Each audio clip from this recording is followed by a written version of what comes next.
Back వచ్చాను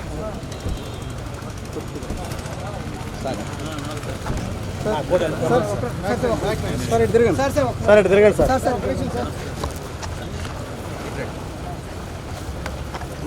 అందరికి వస్తుంది ఓకే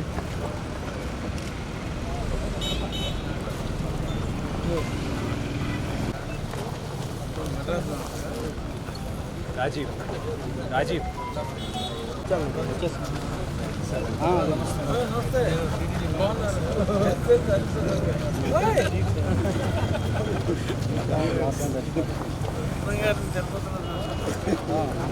వచ్చారా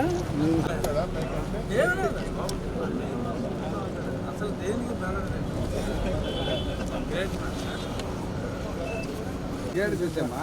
కాదు కాదు గేట్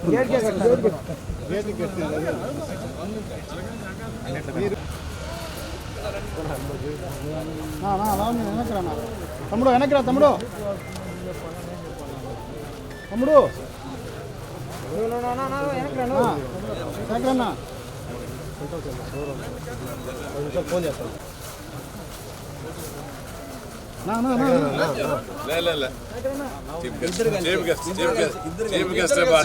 సార్ ముందుకు రండి సార్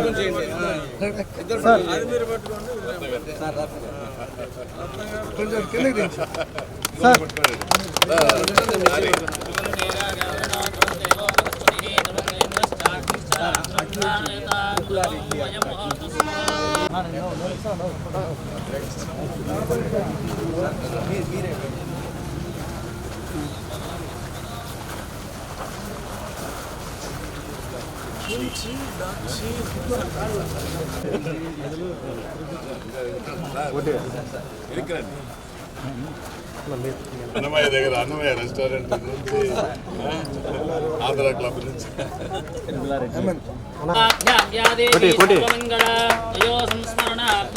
సర్వతో జయమంగళం ధ్రువంతే రాజా వరుణో ధ్రువం దేవో బృహస్పతిః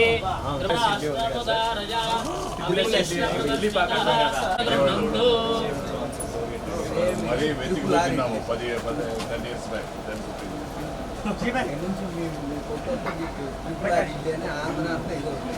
తిరుపతికి వచ్చిన వాళ్ళంతా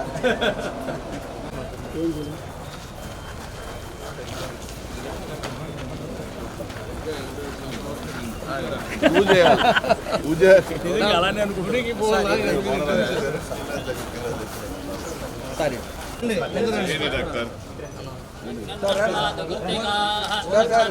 సార్ సార్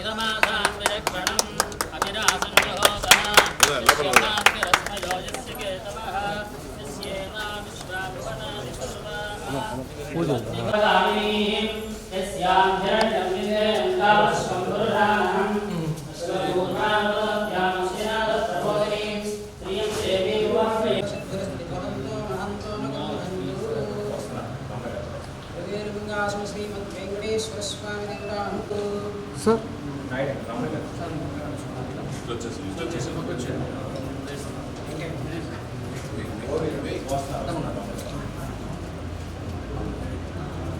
ఓం సప్తాద్రీశాయ విద్మహే శేషాచల నివాసాయ ధీమహి తన్నో శ్రీనివాస ప్రచోదయాత్ తన్నో లక్ష్మీ ప్రచోదయాత్ అదైతం విష్ణవే జరునిర్పణమే భాగతేజే నైవేనం ప్రణయతి బ్రాహ్మణార్షయ వృద్ధరేత్ బ్రాహ్మణాపే సర్వా దేవతారేవైనం దేవతాభిరుద్ధరతి యావతీర్వై దేవతాస్తా సర్వా వేదవిధి బ్రాహ్మణే వసంతి సర్వస్యాప్యై సర్వస్యై సర్వమేవ తేనాప్నోతి సర్వం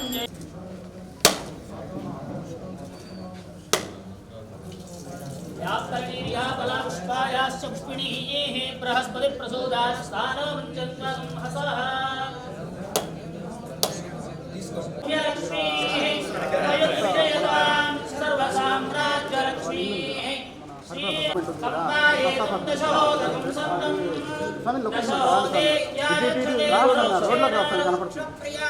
ఆంధ్ర క్లబ్లో మా మిత్రులు రాజగోపాల్ గారు తిరుపతిలో ఒక మంచి రెస్టారెంట్ల సముదాయం ప్రారంభిస్తున్నాను అని చెప్పిన సందర్భంగా ఇందులో ఆ G7 రెస్టారెంట్ల సముదాయంలో నా పేరు మీద కూడా, ఇది రాజమౌళి గారి సినిమా కదా, నా పేరు మీదే, నా పేరు మీద నాకు ఎంతో ఇష్టమైన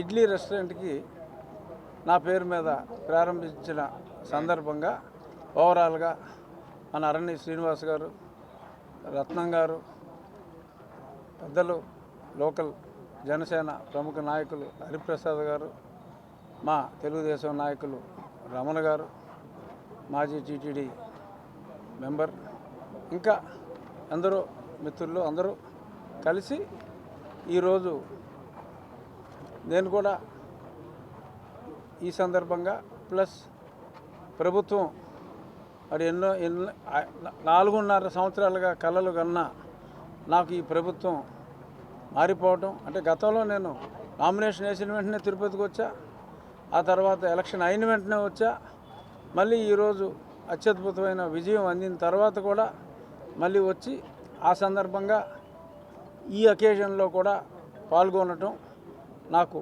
చాలా సంతోషంగా ఉంది. సో ఈ రెస్టారెంట్లో అన్ని రకాల ఫుడ్స్, అన్ని రెస్టారెంట్స్ బాగా అభివృద్ధి చెందాలని, ఇటువంటి బ్రాంచ్లు ఆయన ఉండేది మెడ్రాస్లో అయినా ఆంధ్రప్రదేశ్లో ఇటువంటి బ్రాంచ్లు మరెన్నో ఉండాలని, ఎస్పెషల్లీ మరి ఇడ్లీకి ఎటువంటి సైడ్ ఎఫెక్ట్స్ లేవు, ఆయిల్ ఉండదు, అంచేత ఇడ్లీ RRR ఇడ్లీ అందరూ బాగా ఆదరించాలని, అంటే రెస్టారెంట్ను కూడా ఆదరించాలని మనస్ఫూర్తిగా కోరుకుంటున్నా. ఇంకా మిగిలిందంతా రెగ్యులర్గా మాట్లాడుకునే రాజకీయమే. మరి రాజకీయం గురించి మాట్లాడాలా అక్కర్లేదా? మీరేమన్నా అడిగితే చెప్పాలా? అడిగితే అడగండి. మరి ఎమ్మెల్సీలతో జగన్మోహన్ రెడ్డి గారు ఎంతో మీటింగ్ పెట్టుకున్నారు, ఆయన వ్యవస్థనే వద్దనుకున్నారు గతంలో. మరి ఇప్పుడు ఈ ఎమ్మెల్సీ వ్యవస్థను ఇప్పటికైనా మేము గతంలో మార్చాలనుకున్నాం, మార్చలేకపోయాం, మీరైనా సరే తీసేయండి అని చెప్పి చంద్రబాబు నాయుడు గారిని ఒకవేళ ఆయన ఏమన్నా అడిగితే మరి చంద్రబాబు నాయుడు గారు ఏమన్నా కన్సిడర్ చేస్తారేమో నాకు తెలియదు. అడిగితే కన్సిడర్ చేస్తారు, కానీ అడగకుండా మరి గతంలో ఆయనలాగా ఉక్రోషంతో రద్దు చేయాలని అనుకునే వ్యక్తి అయితే మా అగ్రనాయకులు కాదు. కానీ మరి ఆయన రిక్వెస్ట్ చేస్తే బహుశా ఉన్న కన్సిడర్ చేస్తారేమో నాకు తెలియదు. రాజ్యసభలో వైసీపీ ఎంపీల మద్దతు ఎన్డీఏకి అవసరం ఉంటుంది, అక్కడ కూడా మేమే చక్రం తిప్పుతామన్న వాదనలు అయితే కొంత బయటకు వస్తుంది. భూచక్రాలు విష్ణు చక్రాలు తిప్పటాలు ఏమి ఉండవు, కానీ డెఫినెట్గా రాజ్యసభలో భారతీయ జనతా పార్టీకి అవసరం ఉంది. బట్ వాళ్ళ అవసరం ఉండి అడిగినా అడగకపోయినా వీళ్ళ అవసరం కొద్దీ మద్దతు ప్రకటిస్తారు. వాళ్ళు అడగరు, ప్రకటించేశాడుగా అది కూడా సాయిరెడ్డి గారు. ఎన్డీఏకి అన్ని బిల్స్ మేము మద్దతు ఇస్తామని చెప్పేశారు కదా, ఇంకా చక్రాలు ఏం తిప్పుతాడు ఈయన? చెప్పేశాడు కదా మద్దతు అన్కండిషనల్గా. సో దాని పెద్ద సీరియస్గా తీసుకోవాల్సిన అవసరం లేదు, జోక్గా తీసుకుంటే తీసుకోవచ్చు. గతంలో అంగన్వాడీలు కానీ లేదంటే ఆశా వర్కర్లు కానీ వీళ్ళందరూ చాలా ఇబ్బందులు పడ్డ పరిస్థితులు అయితే ఉన్నాయి. ప్రభుత్వ పథకాలు కూడా అందని పరిస్థితుల్లో వాళ్ళని నెట్టేస్తారు, వాళ్ళకి న్యాయం చేసే అవకాశాలు ఉన్నాయి. అంటే అంగన్వాడీల గురించి నేను గతంలో అంటే లాస్ట్ బట్ 1 పార్లమెంట్ సెషన్లో అంగన్వాడీల గురించి నేను కూడా పార్లమెంట్లో మాట్లాడటం జరిగింది. డెఫినెట్గా అంగన్వాడీలకి వాళ్ళకు అందుతున్న జీతాలకు వారు చేస్తున్న సేవలకు డెఫినెట్గా వ్యత్యాసం ఉన్నమాట వాస్తవం. కాస్ట్ ఆఫ్ లివింగ్ ప్రకారం చూసినా ఎలా చూసినా కూడా ఆ వ్యత్యాసం ఉన్నమాట వాస్తవం. ఇప్పుడు చాలా రాష్ట్రాల్లో అంగన్వాడీలకి అది 4,000 కూడా ఇవ్వట్లా. ఇక్కడ 50 సంవత్సరాలు దాటితే పింఛనే 4,000 రూపాయలు ఇస్తున్నారు. సో పింఛన్ 4,000 ఇచ్చినప్పుడు సేవ చేసే వాళ్ళకి అఫ్కోర్స్ పింఛన్ ఇవ్వలేరు. అక్కడ కొంత న్యాయం చేసే వెసులుబాటు కంపల్సరీగా ఉండే అవకాశం ఉంటుందని నేను అనుకుంటున్నాను. ఎందుకంటే నేనేమి మంత్రిని కాదు, ఒక ఎమ్మెల్యేని. సో నా పరిధి నాకు ఉంటుంది మాట్లాడటానికి.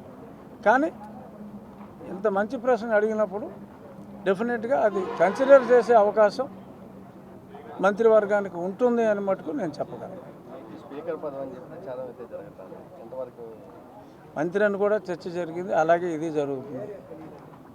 అనుకున్నవేమి జరగవు. అంటే పార్టీ అధినేత మీకు మంచి బాధ్యత ఇస్తే పార్టీ తరఫున ఏ బాధ్యత ఇచ్చినా మేము స్వీకరిస్తాం. కానీ ఎవరికి ఏ బాధ్యత ఇవ్వాలన్నా అది ఆయన వ్యక్తిగతం. సో కాబట్టి నేనైతే ఓపెన్ మైండ్తో ఉన్నా. నాకు బాధ్యత ఎలాగో ఉంది, పని లేకుండా లేను కదా, ఒక ఉండికి ఎమ్మెల్యేను కదా, అక్కడ పనిచేయవలసిన బాధ్యత కూడా ఉంది. సో ఆ బాధ్యత సరిపోతుంది అనుకుంటే ఆ బాధ్యతతో సరిపెట్టుకుంటా. ఇంకా ఎక్స్ట్రా బాధ్యత ఇస్తే ఎంత బాధ్యత ఇచ్చినా చేయగలిగిన సమర్థత నాకుందని నేను అనుకుంటున్నా. బట్ నేను అనుకుంటే సరిపోదు, నువ్వు అనుకుంటే సరిపోదు. సో కాబట్టి ప్రస్తుతానికైతే నేను ఎటువంటి ఆశలు లేవు, ఆశయాలు ఉన్నాయి అంతే. లభించలేదు. నేను కాకుండా ఇంకొక 7 ఉన్నారు కదా, ఇంకో 6 ఇస్తారేమో తెలియదు కదా, నాకే ఇస్తారని గ్యారెంటీ. మీపై దాడికి సంబంధించి మీరు ఫిర్యాదు చేసిన పరిస్థితి అది ఎంతవరకు అప్డేట్ వచ్చింది సార్? దాన్ని ఏమో ఇవాళ రేపు ఎఫ్ఐఆర్ నిన్నటిదాకా అదే ఆ గొడవలు ఉన్నారు కదా, మన స్వేరింగ్ ఇన్ సెరమనీ అందరూ పోలీసులు అందరూ డ్యూటీలో ఉన్నారు. మరి కన్సిడర్ చేసి ఎఫ్ఐఆర్ కడతారని నేను అనుకుంటున్నాను. కట్టకపోతే మీరు నెక్స్ట్ స్టెప్ ఏం తీసుకుంటారు? కట్టకపోతే అప్పుడు మాట్లాడుకుందాం బాబు, అన్నీ ముందే ఎందుకు కట్టడం. కడతారని అనుకుంటున్నాను. లేకపోతే లేకపోవచ్చు ఏమో. రాష్ట్రంలో 125 ఎన్నో కులాలు ఉన్నాయి. ఆ 125 కులాల్లో అన్ని కులాలకి ఇవ్వటం మరి పెద్ద ఆయనకి సాధ్యం కాకపోవచ్చు.